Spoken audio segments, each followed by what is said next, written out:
আজ বিকেলবেলাতে একটুখানি বেরিয়েছিলাম, না ঘুরতে নয়, কিছু কাজের জন্য গেছিলাম রামনগর। আর কি কাজের জন্য গেছিলাম সেটা তোমাদের একটু পরেই বল। তার আগে বলো গরম কেমন পড়েছে আর সবার দিন কেমন কাটছে একটু কমেন্ট করে জানি। হেঁটে হেঁটে পৌঁছে গেলাম আমাদের অলংকারপুর বাস স্ট্যান্ডে, আর সেখান থেকে টোটো করে 10 টাকা দিয়ে পৌঁছে গেলাম আমাদের রামনগরে। রামনগর আসার আমার বেশ কয়েকটা কারণ ছিল, তার মধ্যে একটা হলো প্র্যাকটিক্যালের জন্য কিছু জিনিসপত্র নেওয়ার ছিল, যেমন A6 কাগজ, পেনটনিক, পেন, পেন্সিল আরো অনেক কিছু।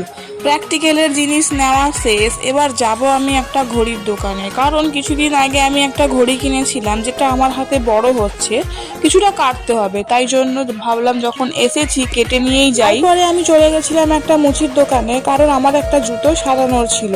জুতো সারিয়ে সোজা চলে গেছিলাম একটা ছাতার দোকানে, কারণ আমার একটা ছাতা নেওয়ার ছিল। বেশ কয়েকটা ছাতা দেখার পর ফাইনালি আমার এই ছাতাটা পছন্দ হয়েছিল। তা নেওয়া হয়ে গেলে চলে গেছিলাম একটা চপের দোকানে, সেখান থেকে একটা ব্রেড চপ আর একটা ডিমের চপ নিয়েছিলাম। তারপর খেয়েছিলাম ফুচকা। ভিডিওটা কেমন লাগলো কমেন্ট করে জানিও। টাটা।